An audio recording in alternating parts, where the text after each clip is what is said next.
नमस्कार, मैं हूं आपके साथ कुमार कुणाल धीरज। एपीएन के लोकप्रिय कानूनी प्रोग्राम लीगल हेल्पलाइन में आपका स्वागत है। इसमें हमारी कानूनी विशेषज्ञ रोज़मर्रा की ज़िंदगी की समस्याओं से जुड़े कानूनी मसलों पर आपकी शंकाओं का समाधान करते हैं। आप भी इस प्रोग्राम से जुड़ सकते हैं और फ़ोन करके कानूनी राय ले सकते हैं। आज हम आपको एयरक्राफ्ट एक्ट से जुड़ी कानूनी जानकारी देंगे। इस मसले पर ज़्यादा जानकारी देंगे हमारे आज के कानूनी विशेषज्ञ अधिवक्ता ऋषिपाल सिंह जी। अगर आपका मसले पर कोई सवाल है तो आप भी फ़ोन करके राय ले सकते हैं। हमारे फ़ोन नंबर हैं 0120-612-7937 और 0120-612-7938।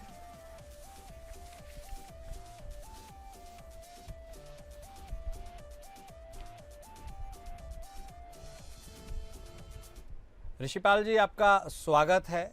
और सबसे पहला बुनियादी सवाल तो यही आपके सामने है। हमारे दर्शक जानना चाहते हैं कि विमान अधिनियम 1934 का उद्देश्य क्या है और यह किन मुख्य विषयों को नियंत्रित करता है।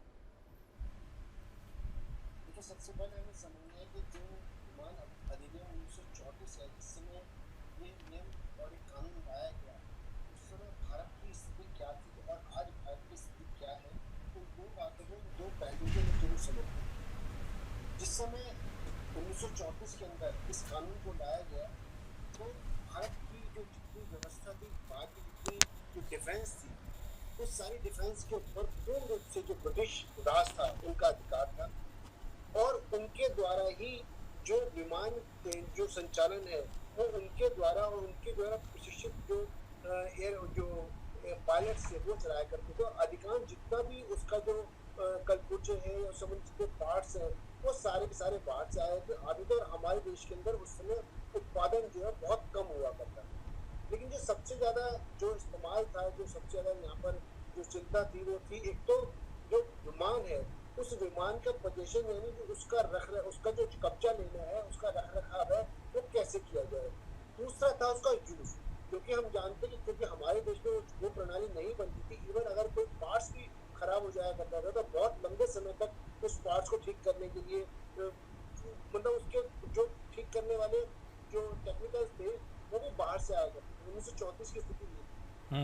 एक स्थिति ये थी कि द्वितीय विश्व युद्ध के बाद की स्थिति थी, तो उस समय विमान जो उनकी उपयोगिता थी वो ये समझ में आ रही थी सरकारों को कि आने वाले समय में जो विमान है वो विमान आने वाले समय की आवश्यकता है, विमान के बिना ये प्रणाली नहीं चल सकती। तो उस नियम को ये लाया गया कि सबसे इम्पोर्टेंट है कि जो उसको यूज करना है उसको किस किस तरीके से यूज किया जाएगा। फॉर एग्जाम्पल है, जो जैसे हम आज की प्रणाली की बात करते हैं कि जैसे कॉकपिट है, कॉकपिट के अंदर कौन व्यक्ति अंदर एंटर कर सकता है, या मान लो कोई ऐसा एरिया जिसमें कौन कौन व्यक्ति जा सकते हैं, कौन कौन से प्रोटोकॉल है जरूरी है जो कि एक विमान को चलाने में या विमान के रखरखाव में किए जाएंगे। तो अपने आप में विमान परिचालन जो है वो अपने आप में एक पूर्ण व्यवस्था को बनाता है, एक पूर्ण प्रोटोकॉल्स को बनाता है, जिस प्रोटोकॉल्स का जो यूज है वो अपने आप में बहुत इंपॉर्टेंट है। आज भी अगर आप देखेंगे तो उसी कानून के अंदर बदलाव लगातार हम लोग देखते आ रहे हैं। आज भी आप जाएंगे एयरपोर्ट के ऊपर तो एयरपोर्ट के ऊपर भी जो एक व्यक्ति जिसके पास अगर एयरपोर्ट का टिकट नहीं है, जो एयर का टिकट नहीं हुआ या वैलिड आधार कार्ड, वैलिड आईडी प्रूफ नहीं हुआ, तो एयरपोर्ट का जो एरिया होता है उस एयरपोर्ट के एरिया में उसको एंट्री करने नहीं दिया जाता। एक इम्पोर्टेंट बात। दूसरी बात, इस अधिनियम में एक हिस्सा ये था कि इस जो एयरपोर्ट से संबंधित अगर मान लीजिए कोई अपराध हो जाता है तो उस अपराधों का जो ट्रायल है या उसकी इन्वेस्टिगेशन है वो कैसे की जाएगी।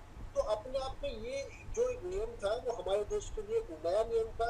उससे पहले तो अगर बात की जाए तो सरकारों को चलाने के या और बहुत सारी व्यवस्था के बहुत सारे नियम थे, लेकिन ये नियम जो है आज भी लाया गया और विशेष तौर पर इसका उस समय कंट्रोल जो है ब्रिटिशर्स के पास था, लेकिन धीरे धीरे लगातार हम देख रहे हैं परिवर्तन आते कितना हम परिवर्तन देख रहे हो। आज जो भारतीय वायुयान अधिनियम 1924 जो है वो लगातार उन परिवर्तनों को बताते किस प्रकार से, अगर आप ध्यान से देखें तो इस समय करीब हमारे जो देश के अंदर इसकी विमान यात्रा है वो अपने आप में बहुत बड़े स्तर पे बहुत तेजी से फैल रही है। हमारे 2 टायर जो सिटीज है उनके अंदर में लगातार जो है विमान की या एयरपोर्ट जो छोटे छोटे एयरपोर्ट्स बन रहे हैं। तो तो ये लगातार पिछले कुछ सालों में जो ये बदलाव है, ये इस पुराने नियम से अब नए नियम की और नई व्यवस्था की तरफ हमें बताता है। नहीं, ठीक है, बहुत महत्वपूर्ण जानकारी आपने दी। और इसी के बाद अगला सवाल यह भी आता है कि इस अधिनियम में जो विमान की परिभाषा है वह क्या दी गई है, और क्या ड्रोन या मानव रहित विमान भी इसके अंग है? देखिए, मैंने जैसे आपको पहले इंट्रोडक्शन के अंदर बताया हम्म।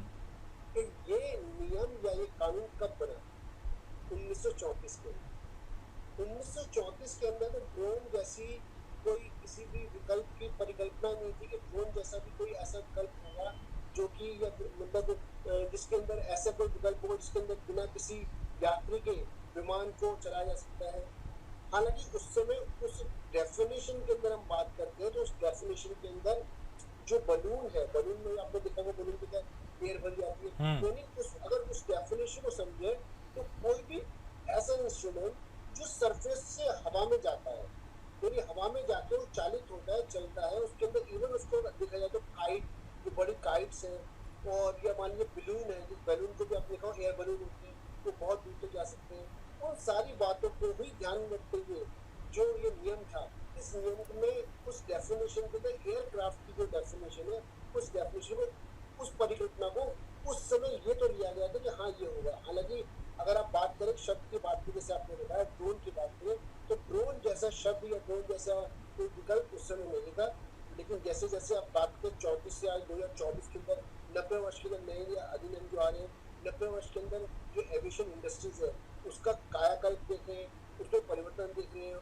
और अगर हम बात करते हैं तो आज प्रतिवर्ष हमारे देश में 1.5 से 2 करोड़ व्यक्ति है जिनको हर वर्ष जो एविएशन, लोकल एविएशन संभालता है, और करीब करीब 1 लाख उड़ानें जो है हमारे देश के अंदर प्रतिवर्ष भरी जाती है। तो ये अपने अपने एविएशन इंडस्ट्रीज को बताते हैं किस प्रकार से एविएशन इंडस्ट्री जो हमारे अंदर जो इंडस्ट्री लगातार लगातार लगातार लगातार प्रगति कर रही है। और इस प्रगति का कारण ही है जो वर्तमान नियम की बात कर रहे हैं, वर्तमान जो हमने अधिनियम की बात कर रहे हैं, इस अधिनियम में अब हम बात करते हैं, अब मेक इन इंडिया की बात करते हैं। मेक इन इंडिया में इसी अधिनियम को और आगे बढ़ाने की बात करते हैं, जिसके अंदर धीरे धीरे ये बात की गई जैसे जो पोजेशन था, यूज था, अब उसकी मैन्युफैक्चरिंग की बात की गई है कि उन अधिनियम के अंदर कि अब उस विमान से संबंधित जो कल्पना और विमान को बनाने की जो स्थिति है वो भारतवर्ष में अधिनियम की तरफ लगातार इशारा करिए अधिनियम के द्वारा कि हम और आत्मनिर्भर होने की कोशिश कर रहे हैं। ठीक है, अब अगला सवाल है सर कि विमान अधिनियम 1934 के तहत विमान संचालन के लिए पंजीकरण और लाइसेंस की क्या शर्तें हैं? देखिए, ये जो पंजीकरण और लाइसेंस का जो मुद्दा था, जैसे मैंने पहले बताया कि जिस समय ये अधिनियम आया था, क्योंकि उस समय हमारे देश के अंदर तो ऐसी कोई व्यवस्था नहीं थी कि ट्रेनिंग का जो पार्ट है हमारे देश में हो सकता है। उस समय जो भी ट्रेनिंग करने वाले जो पायलट से संबंधित जो भी योग्यताएं थी, वो योग्यता सारी की सारी जो योग्यताएं हैं वो ब्रिटिशर्स के द्वारा ही नियुक्त की गई थी, उनके द्वारा ही तय की गई। एक बात। दूसरी बात, उसके अलावा जो प्रोटोकॉल्स थे, उन प्रोटोकॉल्स को भी जो ध्यान में रख के बनाया गया, हालांकि उन प्रोटोकॉल्स को लगातार और अपडेट किया गया है, उनमें और मुस्तैदी लाई गई है, उनके अंदर और चीजों को इंक्लूड किया गया है। तो वो लगातार जो परिवर्तन देख रहे हैं कि जो पंजीकरण से संबंधित, अब पंजीकरण इसमें 2 तरीके से होता था। पहला पंजीकरण जो है जो पायलट्स है, पायलट्स का रजिस्ट्रेशन है, पायलट का रजिस्ट्रेशन से रिलेटेड है। उनकी जो रिक्विजिट्स, जो उनकी जो क्वालिफिकेशन है, वो क्वालिफिकेशन उनकी होनी चाहिए। वो रिक्विजिट्स क्वालिफिकेशन के बाद एक रिक्विजिट्स उनकी ट्रेनिंग है, वो ट्रेनिंग होनी चाहिए। वो ट्रेनिंग होने के बाद जो है उनके मानसिक स्तर को देखने के बाद ही उनका पंजीकरण एक पायलट के रूप में हो सकता है। ये तो आगे पायलट की बात करते हैं। अब हम बात करते हैं हमारे देश में, लेकिन अब तब से लेकर अब देखते हैं तो हमारे देश में भी, इससे सबसे पहले टाटा एयरलाइंस थी, अब उसको दोबारा फिर इंडियन एयरलाइंस हुई, कोई परिवर्तन हुआ, फिर हमारे देश में और निजी एयरलाइंस आई, फिर लगातार जो एयरलाइंस है, ये एयर बसेस है, उनका कंपनियों का पंजीकरण जो है हमारे देश में चालू हुआ। उनके पंजीकरण से संबंधित भी जो एविएशन के बहुत इंपॉर्टेंट जो है कंडीशंस को रखा कि जैसे जो कंडीशन इंपॉर्टेंट था कि जो उनका डाइवर्जन है और जो उनकी जो सर्विस प्रोवाइड कर रहे हैं, जैसे मान लीजिए कि सबसे इम्पोर्टेंट, क्योंकि आपने भी देखा होगा, कई बार सुना होगा कि जब अगर मान लीजिए किसी वजह से कोई विमान में कोई व्यक्ति देर हो जाती है तो उसे कंज्यूमर कोर्ट में जाने का राइट होता है। ऐसी स्थिति में प्रोटोकॉल को भी ध्यान में रखना है और ये भी ध्यान में रखना है कि जो यात्री उसके अंदर जो यात्रा कर रहे हैं उनको भी सुविधा हो और उनको भी और फैसिलिटीज मिले। तो इन सारी बातों को ध्यान में रखते हुए जो प्रोटोकॉल और कंपनीज को जो एक्ट में बहुत सिलसिलेवार तरीके से बनाया गया है और कंडीशंस को बहुत सिलसिलेवार तरीके से रखा गया है, तभी अगर वो सारी कंडीशंस पूरी होती है, पहले जो कंडीशन होती है वो प्राइमरी होती है, यानी कुछ समय के लिए होती है। जब वो कंडीशन आप कुछ समय तक पूरी करते हैं तो उस वक्त जो है परमानेंट आपको लाइसेंस एडमिशन का मिल जाएगा। ठीक है। अगला महत्वपूर्ण सवाल है सर कि विमान अधिनियम के अंतर्गत केंद्र सरकार को कौन कौन से अधिकार प्राप्त है? देखिए, जो विमान अधिनियम की हम बात करते हैं तो विमान अधिनियम को या विमान परिचालन को, तो विमान परिचालन दो तरीके से होता है, इसे हम सब जानते हैं। पहला तो एक अंतर्देशीय होता है जो हमारे देश के अंदर एक राज्य से दूसरे राज्य तक जा सकता है। दूसरा अंतर्राष्ट्रीय होता है जो कि हम एक देश से दूसरे देश की तरफ जा सकते हैं। हमारे देश में भी कई बार अंतर्राष्ट्रीय जब उड़ानें भरी जाती है तब भी उड़ानें जो है एक राज्य से दूसरे राज्य में होकर जाती है। कई बार ऐसे उड़ानें होती हैं कि दिल्ली से मुंबई और मुंबई से फिर वो दुबई जाती है या किसी और कंट्रीज में जाती है। ऐसी स्थिति में जो विमान परिचालन का जो जिम्मेदारी थी वो पूर्ण रूप से केंद्र सरकार के पास दी गई, क्योंकि विमान परिचालन का जो अपने आप में जो कार्य है वो किसी एक राज्य के कंट्रोल में कभी भी नहीं हो सकता। जैसे आपको मैंने बताया कि अगर विमान का इस्तेमाल करेंगे, जैसे मान लीजिए जो कार है, कार का इस्तेमाल तो जो राज्य परिवहन है, राज्य परिवहन करेंगे। हमारे देश में मोटर गाड़ी राज्य में चल रही है, उनके क्या नियम चलते हैं। जी जी। लेकिन जो हम बात करते हैं विमान की, बात तो विमान का तो पर्पज ये है कि वो एक राज्य से दूसरे राज्य तक जाएगा। तो ऐसी स्थिति में केंद्र सरकार के पास काफी शक्ति दी गई है। अगर मान लीजिए किसी स्थिति में अगर केंद्र सरकार को लगता है तो कुछ विमान के अंदर कोई ऐसी स्थिति है जिसके अंदर विमान का को जब्त भी करना हो, तो केंद्र सरकार को एक असीम अधिकार ये भी होता है कि उस विमान को वो कंडीशन वो वारंट भी जब्त कर सकती है। केंद्र सरकार को ये भी अधिकार है अगर उनको लगता है किसी वजह से किसी विमान को किसी एक खास क्षेत्र में जो कि उसके अंदर निर्देशित नहीं है वहां पर उतारा जाना चाहिए, तब भी वो उतारा जा सकता है। इसके अलावा उसके सबसे इम्पोर्टेंट जो पार्ट होता है केंद्र सरकार के पास, एक उसकी सर्वेलेंस का मेन राइट होता है कि उसके जो भी विमान होते हैं उनकी सर्वेलेंस केंद्र सरकार के पास ही होती है। कोई विमान कहाँ आ रहा है, कहाँ जा रहा है, कैसे उतर रहा है।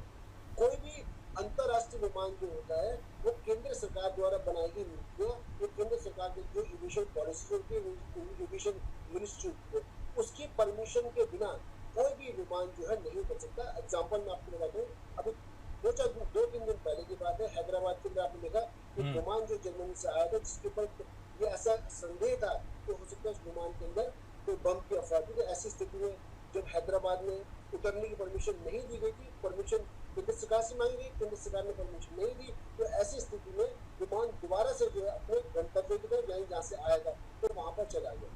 तो ऐसी स्थिति में केंद्र सरकार की जिम्मेदारी हो जाती है, क्योंकि ये प्रक्रिया जैसे आप जानते हैं प्रक्रिया अपने आप में ऐसी है कि वो एक राज्य के द्वारा कंट्रोल में नहीं हो सकती। इसलिए केंद्र सरकार के जो उसमें अधिकार होते हैं वो अपने आप में बहुत एग्जॉस्टिव होते हैं। ऋषिपाल सिंह जी, हम जिस विमान अधिनियम की बात कर रहे हैं उसी से जुड़ा महत्वपूर्ण सवाल ये भी है कि क्या यह अधिनियम सैन्य विमानों पर भी लागू होता है? यदि नहीं तो क्यों? देखिए, हमारे देश में जो एविएशन इंडस्ट्रीज है, एविएशन इंडस्ट्रीज को अपने आप में, जैसे अगर हम बात कंपेयर करते हैं अपने पड़ोसी को पाकिस्तान से किसी ऐसे मुल्क से कंपेयर करते हैं जहाँ पे अधिकांश समय में जो मिलिट्री है वही शासन में रहती है, तो हम पाते हैं कि हमारे देश में मिलिट्री का शासन नहीं रहा।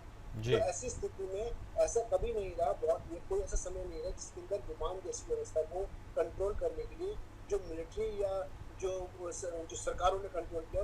हालांकि वो अपवाद के रूप में या पहले जो है इंडस्ट्री जो थी जो इंडियन एयरलाइंस या जो दूसरी कंपनीज थी, लेकिन इस नियम में इसको इन एयरलाइंस को इसलिए अलग रखा गया क्योंकि सिक्योरिटी के हिसाब से जो नियम है, जो अप्रोच है और जो प्रोटोकॉल, अगर प्रोटोकॉल की बात करते हैं तो जो सैन्य जो विमान होते हैं, नेचुरली आप जानते हैं कि उनका जो उड़ान है या उनका रख रखाव है वो सामान्य एयरपोर्ट्स के ऊपर नहीं होता। सामान्य एयरपोर्ट्स के ऊपर जो लोगों की जो एक्सेस होता है वो अलग लोगों का एक्सेस होता है। वहाँ पे बहुत सारे लोग हैं जो कि मतलब मिलिट्री से संबंधित नहीं है, वो जा सकते हैं। वो वहाँ पर सफाई कर्मचारी भी हो सकते हैं, वहाँ पे इंजीनियर्स भी हो सकते हैं, वहाँ पे पुलिसकर्मी भी हो सकते हैं। लेकिन जो हमारे मिलिट्री से संबंधित जो विमान होते हैं उनका एक्सेस, क्योंकि एक तो वो हमारी सुरक्षा से संबंधित होते हैं और दूसरी बात क्या है कि उनका एक्सेस अपने आप में बहुत इम्पोर्टेंट है कि हम ये देखें कि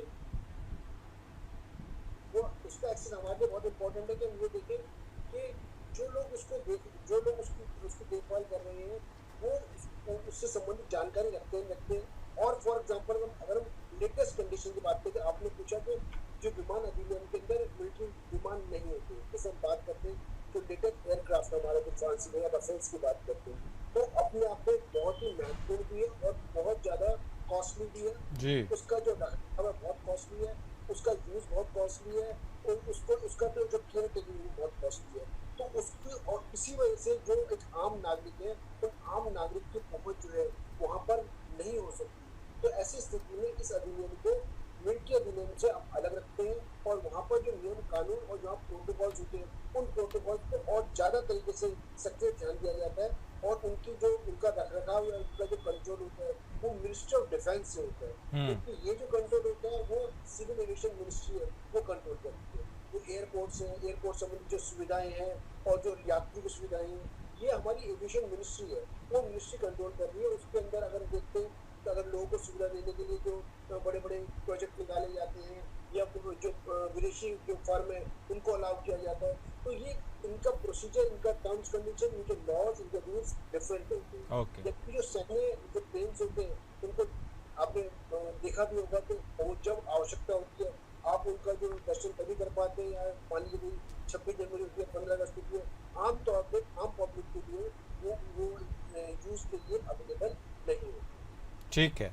अगला सवाल है सर कि एयरक्राफ्ट अधिनियम के तहत विमान की जांच और निरीक्षण का क्या प्रावधान है और कौन अधिकारी ये करता है? देखिए, सबसे बड़ी बात, जैसे जो एयरक्राफ्ट होता है, जो एयरक्राफ्ट के अंदर सबसे जो एवरी जो फ्लाइट होती है, एवरी फ्लाइट के बाद उसकी एक रूटीन जांच होती है।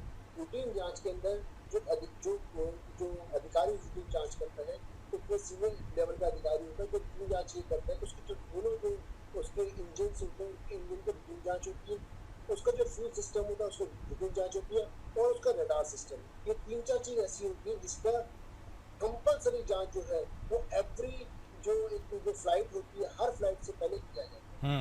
उस जांच के बाद ही, उस अधिकारी के रेड सिग्नल के बाद ही किसी भी व्यक्ति को किसी भी जो उड़ान भरने की परमिशन दी जाती है। अगर ऐसी स्थिति में अगर वो व्यक्ति ऐसे कई बार होता है कि संबंधित अधिकारी नहीं होता, तो उसको जो लिंक अधिकारी होता है या उससे जो संबंधित अधिकारी होते हैं, जब तक उसकी जांच का वेरिफिकेशन नहीं हो जाएगा तब तक उड़ान नहीं दी जाएगी। ये 3-4 बेसिक पार्ट होते हैं। सारे पार्ट्स को हर फ्लाइट के अंदर जांच करना बड़ा मुश्किल है, लेकिन 3-4 पार्ट्स होते हैं, जो 3-4 हिस्से के होते हैं विमान के, जो जिसको जैसे में रिमोट सिस्टम होता है, ये बहुत इंपॉर्टेंट होता है। ये 3-4 सिस्टम होता है जिसको हर उड़ान के बाद एक बार चेक जरूर किया जाए। नहीं, ठीक है, ये तो बहुत ज़रूरी है भी। अगला सवाल है सर कि विमान अधिनियम 1934 की जो धारा 5A है उसमें किस प्रकार के नियमों का उल्लेख है? देखिए, जो सबसे इम्पोर्टेंट जो इसमें डायरेक्टर जनरल जो होते हैं, सिविल एविएशन की डायरेक्टर जनरल जो होते हैं, उनकी कुछ पावर्स होती है। वो स्पेशल पावर्स होती है। स्पेशल पावर जो नियम बनाने के, रूल्स बनाने की पावर होती है, डायरेक्टर जनरल ऑफ एविएशन की होती है, क्योंकि उससे संबंधित अधिकारी होते हैं। सबसे इम्पोर्टेंट जो है वो जो एक तो एरोड्रम जो है वो एरिया, जिस एरिया के अंदर विमान उड़ान किया जाता है, उससे संबंधित सारी पावर्स को इशू करने का, उसको बढ़ाने का, उसको लिमिट करने का इम्पोर्टेंट। उसमें जो नेविगेशन जो होता है, उस नेविगेशन की पावर होती है, यानी कि कोई भी विमान जो है उसको नेविगेशन कैसे किया जाए, किस दिशा में होगा, और किसी स्थिति में अगर ऐसा समय आता है कि उसको नेविगेशन को चेंज करना पड़े, जी। तो डायरेक्टर जनरल जो होता है वो पावर इशू, उनको पावर होती है, वो पावर इशू करते हैं और विमान जो चलाने वाले पायलट को उस नेविगेशन पर अपने निर्धारित जो लक्ष्य होता है उससे चेंज करके उसको दोबारा किया जाता है। इसके अलावा जो सर्वेलेंस होता है, वो बहुत इंपॉर्टेंट होता है। सर्वेलेंस की पावर होती है, लगातार कोई विमान कहाँ जा रहा है। उससे एक और भी इम्पोर्टेंट पॉइंट होता है जिसको जनरली आपने टीवी में देखा होगा, जिसको एयर ट्रैफिक कंट्रोल बोलते हैं। एयर ट्रैफिक कंट्रोल जो है उससे संबंधित जो नियम होते हैं, पावर्स होते हैं, वो डीजी के पास होते हैं, जो कि पावर्स इशू करते हैं कि भाई एयर ट्रैफिक कंट्रोल से ही हर समय जो एक विमान होता है वो एयर ट्रैफिक कंट्रोल से अपने आप को जोड़े रखता है।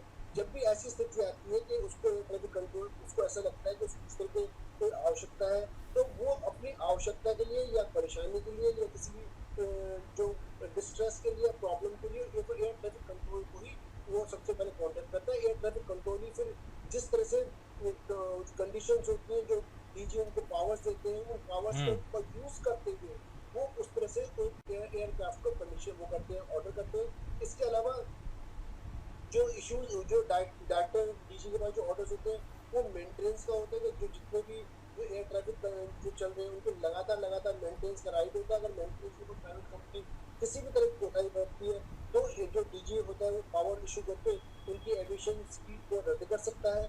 इसके अलावा जो कोई अनलॉफुल जो भी एक्टिविटी होती है, अगर डीजी को लगता है कोई अनलॉफुल एक्टिविटी कोई भी एयरक्राफ्ट के पास हो रही है, तो उस अनलॉफुल एक्टिविटीज को वो किसी भी तरह से रोकने की पावर्स के पास होती है। वो पावर्स इशू करके, डायरेक्शन इशू करके वो उनको रोका जा सकता है। ठीक है, बहुत धन्यवाद ऋषिपाल जी हमारे साथ जुड़ने के लिए और ये महत्वपूर्ण जानकारी देने के लिए।